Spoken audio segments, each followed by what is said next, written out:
Hello, everybody. This is Mark Zacco speaking. Welcome to another of our editions of the Supercharged.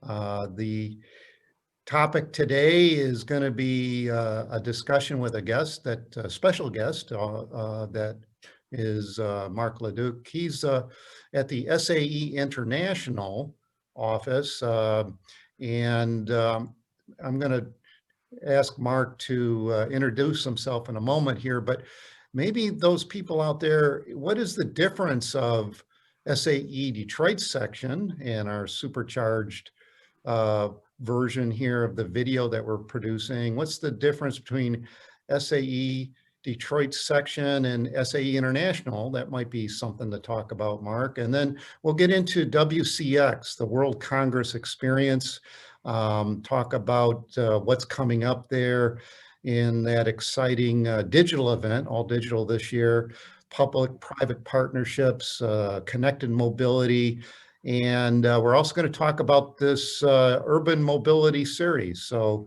Mark, how you doing?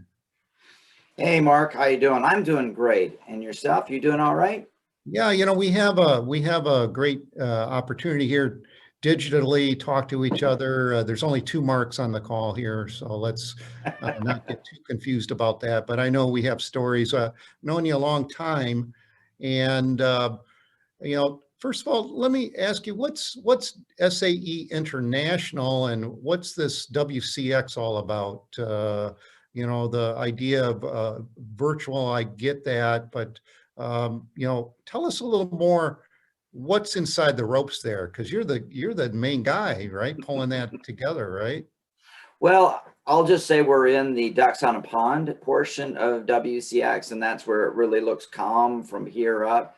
But we're paddling like crazy underneath the water to kind of get through for the the WCX event.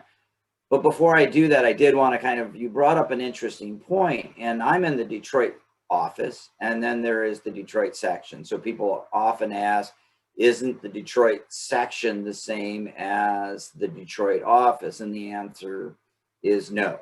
I represent the international, which is the global look organizationally, and work with experts from all over the globe, including the Motor City, which I happen to be in. But the Detroit section really is hyper-focused on those 6,000 or so individuals that you traditionally engage with. And that group of folks, Roxanne and Stephanie and Renee Bover, that group really works to focus with individuals like yourself on how can we enhance the local region of Detroit and the engineering community that way. So I work a lot with the Detroit section. Really pleased to do so, work a lot with them on different things. And that urban mobility series that we'll talk about later is one of those examples. Yeah, so that's right. So the local volunteers, there's lots of volunteers in the Detroit section, lots of volunteers doing locally focused events and support of our local mobility community here in Detroit. And the SAE International, of course, has that global view. There's also commonality there of volunteer, right? So you're on the staff, and you've been working these World Congress experiences for quite some time, you and your colleagues. But there's thousands of volunteers and participants. So there's people that are helping bring together the conference. They're providing content, they're providing technical papers, they're sitting on panels. And gosh, I mean, I know you guys start really early because yes, I'm one of those volunteers for that event too. And I know it all starts like last summer to get this stuff together. Sure, we rotate right after the one Yeah. event's over, Mark. We roll right into the other. And I think you bring up a really good point, and I would be remiss if I didn't say we have about 4,000 volunteers, and they do about 28,000 hours to make WCX possible. And that's some back of the napkin math that just to share with you. And that includes organizers, reviewers, authors, and you start to look at all of the things that go on behind the scenes. And we are absolutely full of gratitude for those individuals like yourself. You and I have known each other 15 years now. It seems, you know, probably for you a lot longer. We must have started when we were 12 because we're still young men. But no, we would, for example, we're just finishing up. We're going to have about 897 manuscripts that will be published this year. And so if you think about the number of reviews that you have to do, the organizers who have to make that possible, the authors that are working through this COVID-19 to work in their labs to make this possible. I mean, clearly, I can't do anything that I do without folks like yourself and other volunteers. So we enjoy this, believe it or not, the volunteers really enjoy this. So it's great to be working with a team, the capable and all the work that the staff people like yourself, Mark. One thing that we also enjoy, contrary to popular belief, you know, engineers are social people. So I enjoyed getting up early, going down to the event downtown on the riverfront of Detroit, spending all day getting, you know, maybe even a hotel room and staying there late and talking to your people that doing the same thing, and they're coming in from Europe, from Asia, and you know, once a year you get a chance to get together and talk and exchange ideas and learn about their families. Really, it's you know, it's a great friendship that we. So how, you know, how is that going to work with this digital experience? What's different here, I guess, with the COVID world, is we can't, you know, have that interaction face to face. But I guess you know that. So tell us a little bit how that's coming together. And well, the first thing I'll tell you is that if you can tell me what TCF's new name is going to be, let me know, because it's changed from Kobo to TCF, and I think Huntington now has bought TCF. So I'll be real curious to see what goes on with the naming. But to your point, that waterfront property is amazing, and the opportunity to, I will just say, organically network with people. You're just walking down the hall, you bump into somebody's at the coffee line, you're at lunch.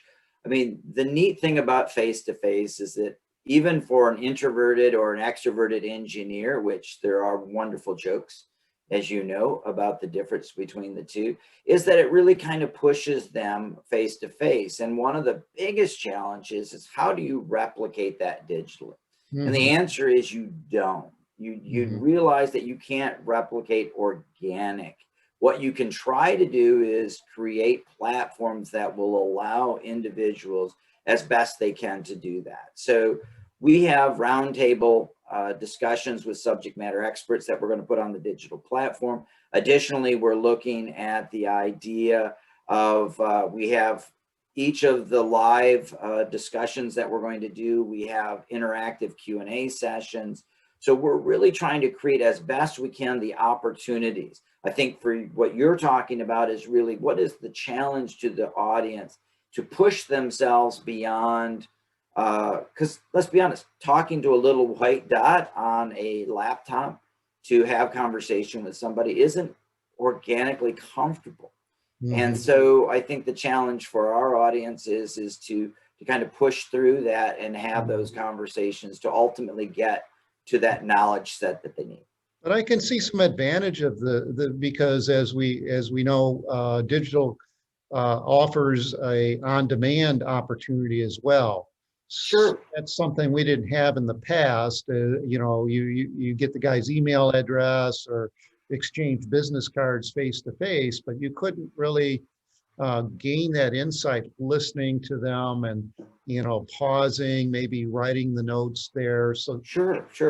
That's important too. And then it took me a while, but I got pretty adept at working my thumbs on the screen and texting. Sure. You know, so that sort of chat is available to the audience as well. So I think, you know, there's pros and cons, like you said. There's really good information there. I mean, the information also is on the cities, the smart cities. You mentioned Detroit and the riverfront. You know, I know as the Motor City, we're going to be it's taking a leadership role there. The city is in mobility and connected mobility and smart cities. And so that's not the only topic of discussion, besides electrification, environment, there's lightweight materials, there's always propulsion technology. But what's next about this, moving together? You have some interesting keynotes and panel discussions towards the smart mobility and the smart cities. Mark, Sure. highlight for us.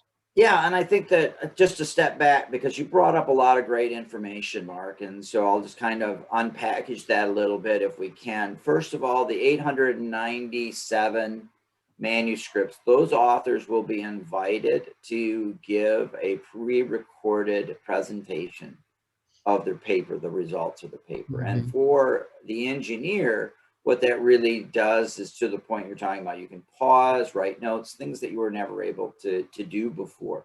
Additionally, if English isn't your primary language, we have found anecdotally that a lot of customers that we have over in Asia and other regions of the world where English isn't their primary language, that they can pause and they can go back and they can pause and they can write the notes. So we've invited the 897 authors to do that. So I can read a paper now. I can then go and listen to that presentation. And to your point, if I have any additional questions, I can either try to talk with them during the, between breaks and at these roundtables that we'll talk about on the digital platform. So you have all of that opportunity to do to them. Mm-hmm. So you had mentioned, again, the vehicle is a very complex thing now, right? It's not only wheel to wheel, it's bumper to bumper, all of those technologies. But now you look at the car on the Internet of Things, right? It's just a node to some people. So now all of a sudden you have that whole connected vehicle issue. And additionally, now the big move is to the smart infrastructure, to talk about how does that car interact in the environment from an infrastructure standpoint, not only with the other vehicles in that, let's say intersection exchanges, but also pedestrians. So you have a lot of really interesting new LiDAR, radar technology and this wonderful AI that's going into using that technology to then synthesize all of that down and to be able to create what we'll call safe, smart cities. So that's the unique thing. You and I are of the age, or at least I still think, I like the smell of gasoline. I still am an ICE guy. I have a 65 Corvair. So for me, that's the world that I live in, and where my sons are this whole thing, right? Their whole lives is that. And now the internet has come to the car, and the car is now beyond just a singleton person in a vehicle, but now it is much more mobility as a service and all of those other things that you've talked about. So is that part of the, there's something also that I wanted to ask you about, it's called a leadership summit. I mean, in terms of the technology, vehicle-based technology now becoming part of this ecosystem that it connects to the world around it, to the city that it's in, to the understands its environment, shares information, whether you like it or not, I guess, but that's another story. And then there's these geopolitical moving parts that's always fascinating to me because, I'm a background as a software engineer and I like the bits and bytes, but understanding the policy people, it's like, well, why do you got to do that? That's kind of silly, or engineers would call it stupid, but, but there's, things that are coming from a policy directive that then we have to implement. And it's not contained within those four wheels and that metal structure or plastic structure anymore. It's throughout this entire,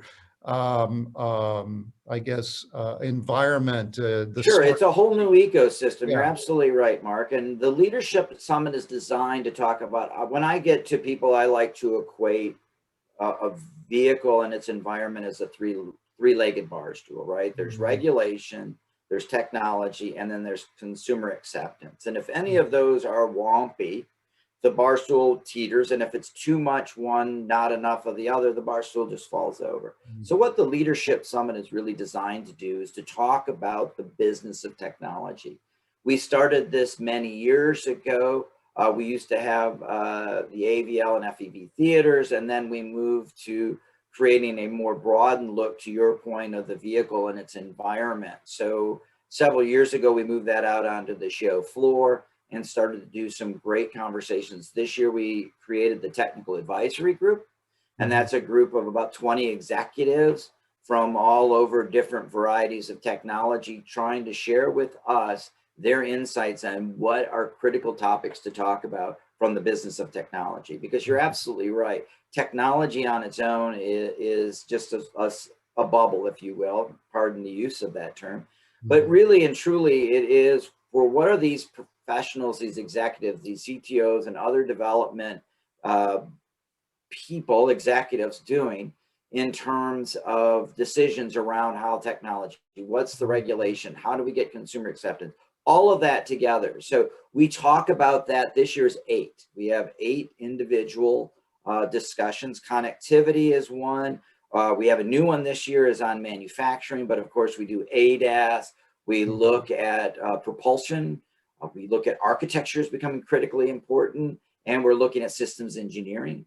So, and then last but not least, I know we've talked about the smart city. We brought in a new thing called the public-private partnership aspect, and talking about, it's what, $18 billion it would take to just get certain technologies off, and no policymaker is going to hedge a bet on $18 billion on a technology that isn't proven or isn't still in development. So how does the industry, how does regulatory agencies and government agencies look together and along with the people who are providing those technologies, and that public-private partnership, how does that have to happen in order for us to get something that the consumer wants?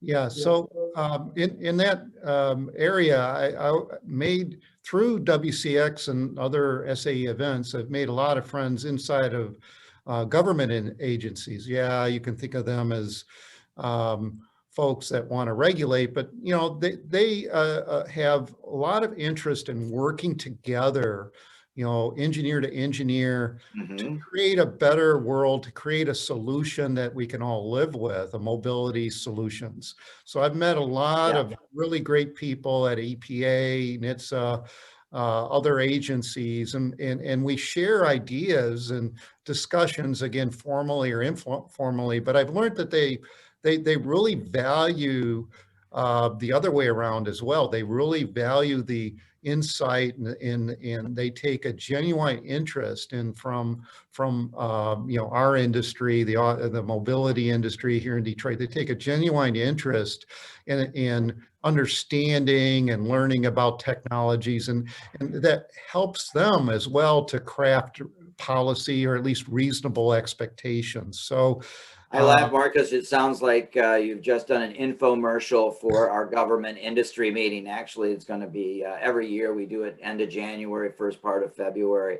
I think by the time this comes out, we'll have already had it. But clearly, you've been to that event, and that's the whole point of it, right? It really is that, again, anything out of isolation or developed in isolation isn't going to work, to your point. And really, this whole point of what we do at the Leadership Summit is to bring those to look beyond look at it in totality for the vehicle. And you're absolutely right, because government agencies don't want to do something that is antithetical to the technology or what the consumer is willing to accept, for sure. Before we move along, one other question I'm really curious about in the Leadership Summit and all the keynotes that you've been working on and reaching out, months and months ago. Back in the day, I was always interested in going to these events because the speakers would be, Mark Royce, they would be, the CEOs, chief engineers of the really top-notch, knowledgeable people in the auto industry. And I think to your benefit, to the organization's benefit, you've broadened that reach keynotes coming from Amazon executives, from people outside of Detroit, outside of really the industry, and talk about things that you would never really, oh yeah, and then there is real connection there. Could you Sure. share with us maybe the challenges? We call this guy up and say, what? You want me to come to Detroit in the middle of the winter and talk about what? Can you tell me a little bit about how you do that? How do you bring those outside thinkers and leaders into our mobility arena? And I trust that they're excited about doing that. Oh, sure. I think, yeah, that's, I'm not going to give you the secret sauce because otherwise, other people would do it. No, I'm just kidding, of course. But I think what's really interesting is that everyone understands the vehicle's place in our society, that the vehicle now, with the mobility electronics that's in it, with the fact that you have consumer electronics, you have companies basically creating, and with mobility as a service and other things, you have multiple screens, you have heads up display, you now have cars that are looking at the biometrics of an individual. So what you really do is it broadens the scope out of what we consider the car to be. So to your point, we can look at an OEM and Mark Royce and that group at GM doing great work there. But we also can look at a company like a Rivian and a Lordstown and other companies that are doing some really innovative work, because now they see this expanded role of the vehicle within society. It's always been there, but now that you take this little device here, right? You take this type of device and you be able to connect it from a connected standpoint, that somewhere along the line, as you and I know, hopefully before we go the way of the dodo, that we're going to get up and our smart house is going to start making our coffee, getting our shower ready. And as we go through that environment, it's going to talk to the car is going to turn on, the car is then going to be ready, and it's then going to back out, whether it's autonomous or heavily aided with driver assist systems. And it's going to go out into the world, and it's going to realize through AI your place in the world, right? It's going to sit there and talk about, okay, I know Mark's a Starbucks guy and he likes the chai tea lattes and that. So they're going to be able to know and communicate with that infrastructure. I mean, that's my children, 12 and 15, that's going to be their world, right? That's going to be a commonplace for them. And then there's going to be the whole urban mobility. You look at the drone or flying cars, if you will, the unmanned, so that whole new ecosystem. So for us, the selling point is that engineers are passionate about knowing what's next, right? What's on the horizon, as well as what can help me tomorrow. And that's really what WCX tries to do, is to give insight to future states. Alexa, right? I just got done talking with a woman who runs the Alexa. Where is Alexa? And where is that voice command going to come into the car? Who would have thought, very much like Knight Rider, where the guy talks to his car and the car is going to have an AI experience, right? That's going to be what's really going to be that next generation's car. So I like that, because I like that point, because, my daughter, who's a sophomore at University of Michigan. Really? Sophomore at Michigan? She is already. And she's taking 16 years old at that Cyber Auto Challenge, Mark. What happened? That was like yesterday. Yeah. Okay, I'm sorry. Excuse me. But she's taking all classes online, and so she's used to this digital format. This is common in the chatting and all that. So there's no hurdles there for the next generation of our engineers coming into, maybe they'll never go back to face-to-face, or maybe just a rare event. Well, I will say to that point, Marcus, that hybrid is here to stay. I think that clearly what COVID has done, out of chaos comes what, right? Creativity. And so this idea that you are going to have an interactive, it's just kind of pushed that forward for us. We know in 2022, when we go back to face-to-face, that we're going to have a hybrid element to everything that we do. We're going to have this smart device along with other things so that a person can have a much more immersive experience. The addition thing is that if a person can't come in, that they have access through that technology to exactly your point. My sons are in that same thing as your daughter, right? They're already hybriding right now. Oh, They're yeah. going into classes, they're not. And it's Right. really at that point, and I think that has, out of this chaos that's been created in my industry, which is face-to-face events, we've Mhm. kind of come to what you and I are doing now, right? That this idea of being able to do that. WCX is doing that. Other great events are doing it. We're looking at down the road. Speaking of that, you look at we talked about urban mobility, and kind of wrapping this up a little bit is Right. that, when you start talking about digital platforms, we couldn't do a face-to-face urban mobility program. So we were trying to figure out, well, how do we do that? And our great Detroit section came, and we had a conversation with Roxanne and Renee Bovair, and we started talking about, there's opportunities for us to work together on these digital events, because both of us are severely impacted by not having face-to-face. I'm working Right. with you, they're Yeah. working with you, and we can't do it without some sort of digital platform. So So I'd like yeah. I'd like to learn more, and I'd like for you to share more with our audience here, exactly that, about the Urban Mobility Series. It's a 3-part broadcast, and of course it'll be available on YouTube to review at a later date if you missed the live sessions. It's a collaborative effort between you all, your team at International, and Detroit section. And what's this all about? Where does it start, and what have you guys been doing there? Well, I got to be honest with you, it was kind of take a flyer kind of thing, right? I had a brainstorm of an idea, and I really looked at it from the standpoint of building blocks.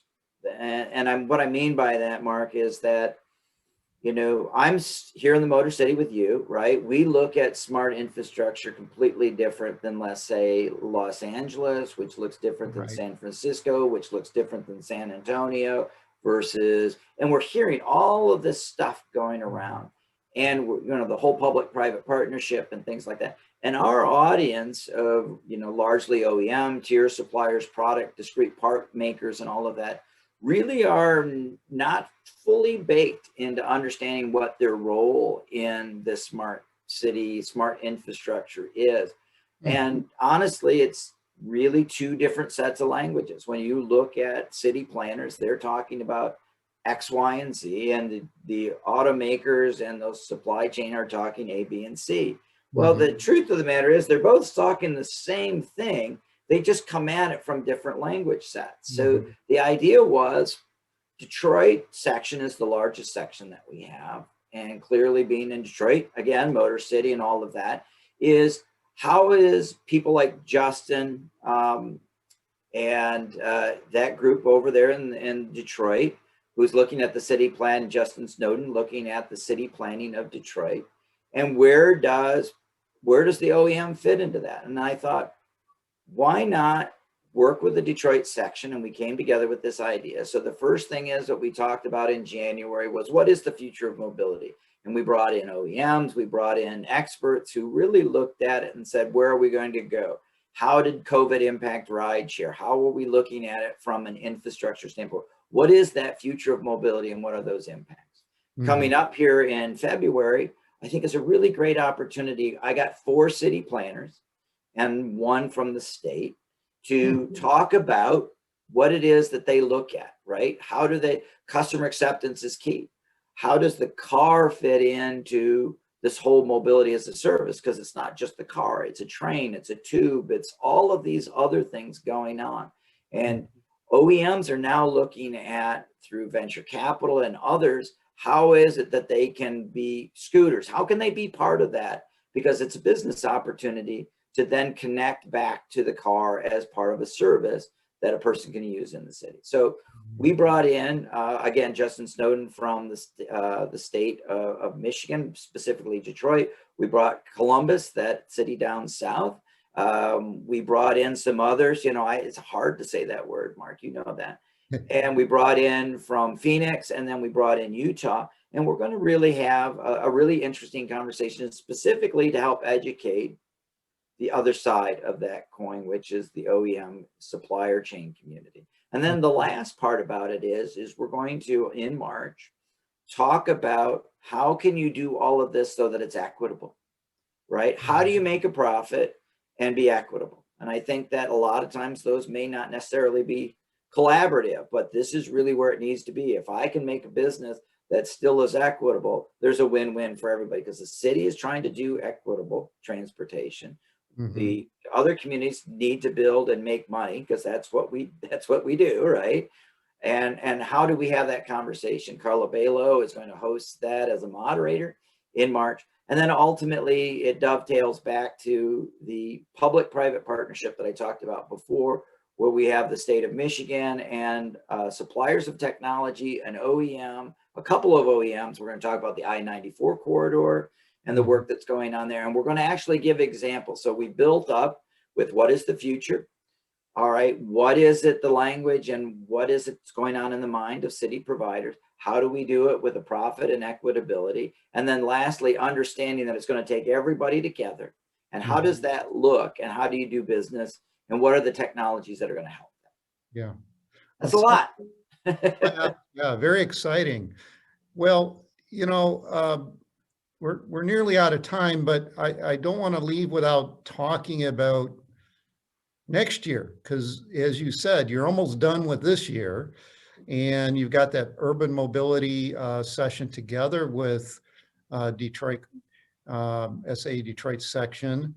How do you view the future there? Is that you would build upon that? Would you care to brainstorm for a couple minutes here about, is that something we can extend these ideas with not just Detroit section, but beyond our community here in Detroit? Other sections can maybe get similar ideas and in outreach to you all at International. Where do you think that's going? And then got a plan for WCX 22. Clue me in on that a little bit before we leave the Sure, show. I'll try to synthesize that down, because it's a big bite of an apple here, Mark. But to be honest with you, that the intent of what we're doing with the Detroit section is try to do that regionally. We're trying to do local and international together. And so, for example, we're looking at Spokane, Washington, and that section to try to do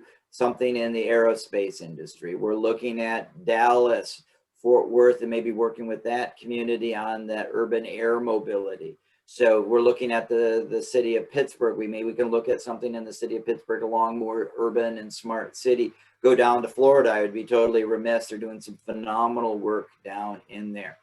And one of the things in my brain, which there's a lot in there, but it's what kind of brings all of this together, Mark, is the idea of each state has its own model.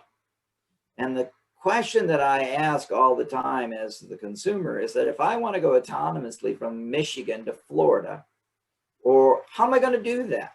If Florida is different than Virginia, which is different than West Virginia, which is different than Kentucky, going through Ohio and all of that, how do we look at that? And I think ultimately, I have two things in mind: is I do it locally, but then try to bring some international flavor into that so that everyone can kind of see and work together. Because ultimately having 50 different strategies will drive OEMs and the suppliers crazy. It drive you crazy, right? You can't sit there and go, it's like the California cars of the 80s, right? And the 70s with the catalytic converter, drive you nuts. And so that's kind of what my job is to convene those groups together.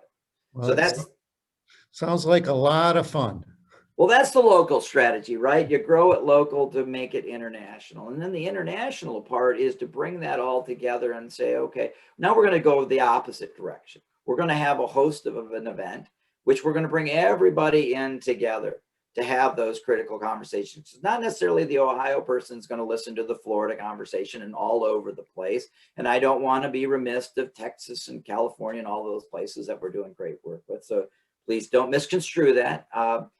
It's just a matter of now we're going to bring it all together, and then we're going to have these international conversations where all of a sudden you say, hey, here's the States, but by the way, there's Europe, and there's Asia, and there's Australasia, and you got all of these things, and they're all doing things. They all have regulatory issues. What can we all learn?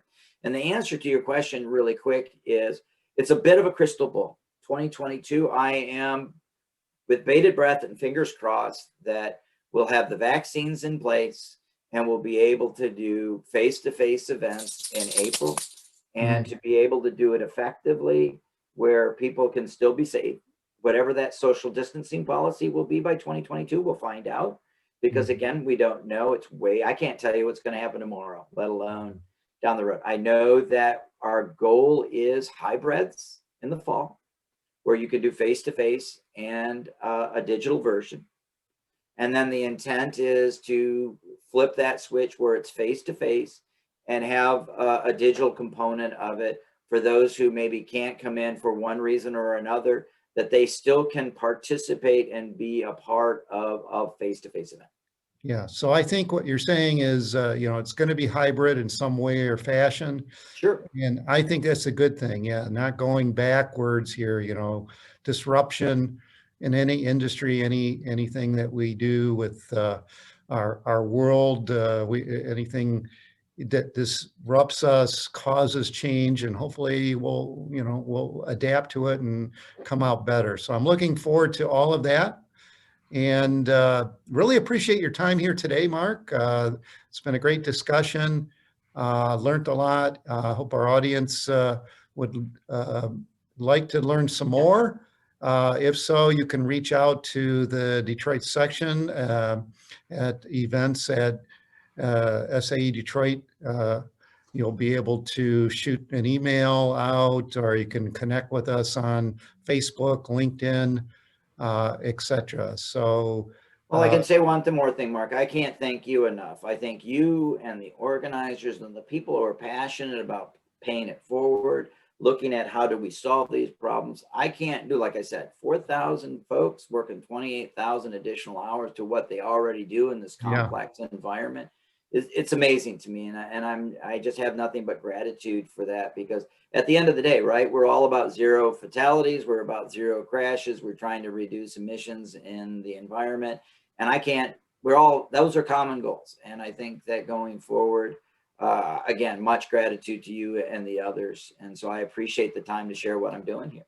Thank you, Mark. Thank you, everyone, and we look forward to their next events at the Urban Mobility Series and our next Supercharged event. Hope to see you then.